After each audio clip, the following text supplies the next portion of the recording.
deaf. My mother is too. And that was his way of calling to me in deaf speech. Now, growing up in a deaf family, there are two questions that people always ask me.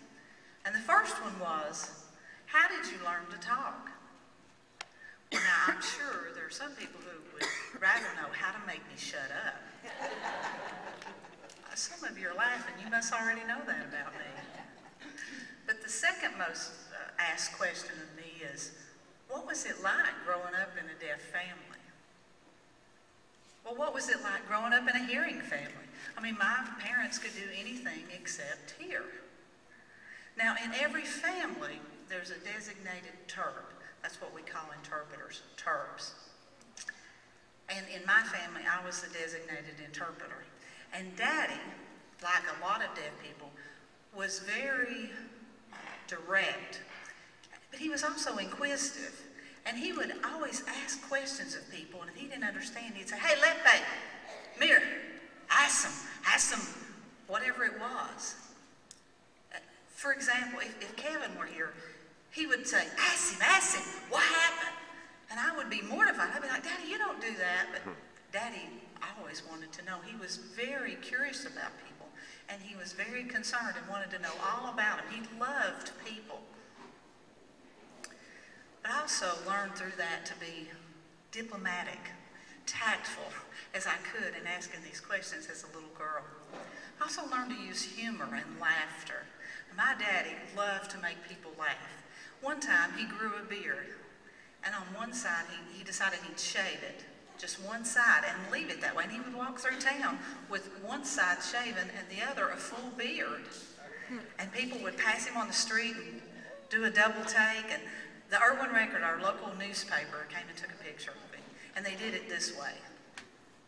One side, then straight on, and then this side. And below it, the caption read, have you seen this man? Like it was a mugshot. He loved doing that. He was also unique in that he had a different hobby, I guess, than most people. Daddy loved to catch snakes. And so he was known as the mountain man. Now, he caught poisonous snakes, and you know, like rattlesnakes and copperheads. Those were his favorite. But he also caught non-poisonous, and those are the ones that he'd let us play with. By us, I mean my older brother and me. And people would come, our neighborhood children would come around, and they would play with us and whatnot. And he was known as the mountain man because he would do this. And he knew the mountains really well. Daddy also was part Cherokee. And so if we had a dry spell, it was nothing for Daddy to get out in the front yard. Now, I understand he was deaf Cherokee, so I'm not trying to be offensive here, but he would get outside and do a rain dance in the middle of the yard. And this is downtown, where cars are driving by and they're slowing down and thinking, what is he doing? And he was doing his deaf rain dance. And it always rained in the next couple of days. Never failed. And I don't know if he watched the news and knew that was coming and he just wanted to make a show of it, or if it really was his Cherokee roots that helped him to do this. But anything that he could do, he would do that for a laugh. Now, I was Daddy's little girl. And when I was real small, maybe 4 or 5, he took me up to Sweetwater Church of God, which is a very small, rural mountain church. And he'd stick me up on the stage and he'd say, Lepe, sing for Daddy. And he would sit down in the pews and he would pull his ears forward like this. And I would get up on the stage. And, oh, I was so proud to be able to sing for my daddy. Just rear back and let it go. Oh, I wish I was an Oscar Mayer reader. And about that time from the second row, amen, Daddy say, that's my baby girl. He loved encouraging me in all those things. And at night, he would lay down in the bed, and I could hear him in the back bedroom, and in his deaf speech, he would recite the Lord's Prayer. And he'd say, Our Father, who art in heaven, hallowed be thy name. And he'd go through the whole thing, and he'd get to thy kingdom come, thy will be done, on earth as it is. And that's the way I would fall asleep, hearing my father recite that. Now, I'd like to say that I was a perfect child, but my mother is in the audience, so I really can't get by with that.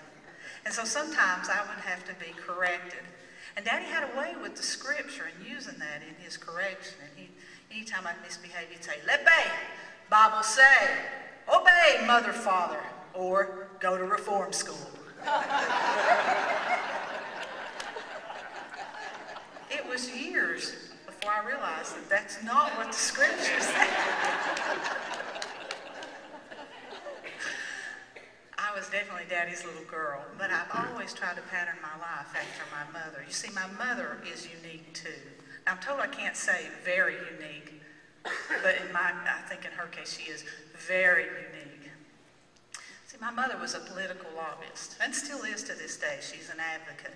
She was the president of the Tennessee Association of the Deaf for 10 years as a woman, which is pretty impressive. She was also on the National Association of the Deaf Board of Directors. And all of this was in my preteens and teen years when it started, so it was very common for me to pick up the phone and call one of our local legislators and ask if my mother could ride down to Nashville with them, or talk to him about the latest bill, whatever Mom had to say to him, so I would interpret for the two of them. But I must have known that my mother was going to be an advocate early on. I think I was about 8 or 9 years old, and I was in the doctor's office. I had an ear infection, and my mother was sitting next to me, and she was flipping through a magazine and showing me different things, and we were conversing in sign language, and I was watching the other people in the waiting room, and one by one they were called in, until all that was left in the waiting room was 2 little old ladies and Mom and me. And I noticed they were talking real quietly at first, and then they were just very open about their conversation. And one little lady said to her, "Isn't that a shame? There that is, a deaf and dumb woman, and her deaf and dumb little girl. Why, they ought not let them have children. Now see, we've got 2 of them sitting over there."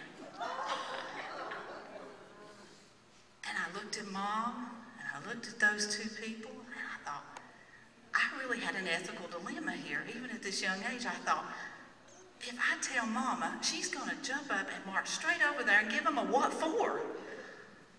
And she was going to ask me to come and interpret. I couldn't do that. So I sat there and said, but I knew even then that that was not appropriate and that something had to be said. And I knew it was my responsibility to say something or else go interpret for Mama. So finally they called my name, and I said, "Mama, they've called my name." And so she got up to lead the way. And I still had that magazine in my hand, and as I passed those little old ladies, I turned to them and I said, "Here you go, here's a magazine that you can read. There's some really interesting articles in there." And I left it with them and turned to follow Mama, who'd stopped at the door. She was turned around looking at me with a big smile on her face, and she said, "That was really nice of you to give them that magazine." Yes, it was. Now, my mother, and as all people in my family that were deaf, she loves being deaf.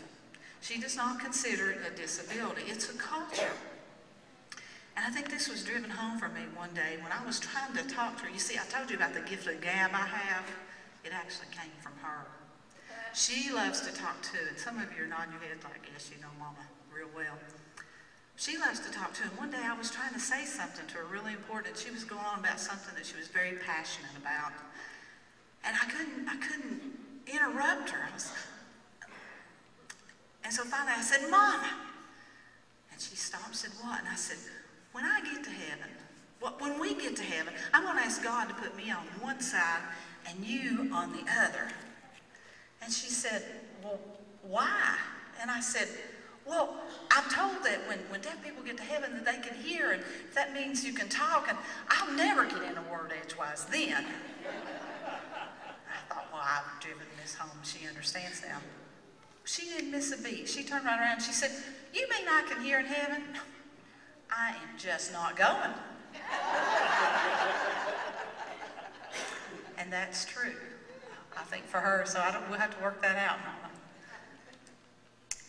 But growing up in a deaf family, I learned a lot of different things. I did learn how to be a leader. I did learn how to advocate. I did learn how to care about other people and accept people of all walks of life. I noticed all of these things that I learned about adversity and how to overcome that and how to put on a smile in the face of a challenge. And I remember the scripture that talks about three things about it, and that would be faith and hope and charity. And certainly we had a lot of that. I did learn about faith. I did learn to trust my Father. I did learn to, have hope, and I was definitely inspired by my parents. But the last thing, charity, this is the greatest of these. And for me, truly, it was the greatest of these. Thank you.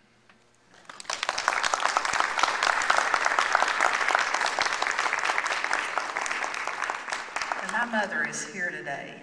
She's never heard me tell, she's never seen me tell. But I'd like for her to stand up just so that I can tell her I love her. Mama.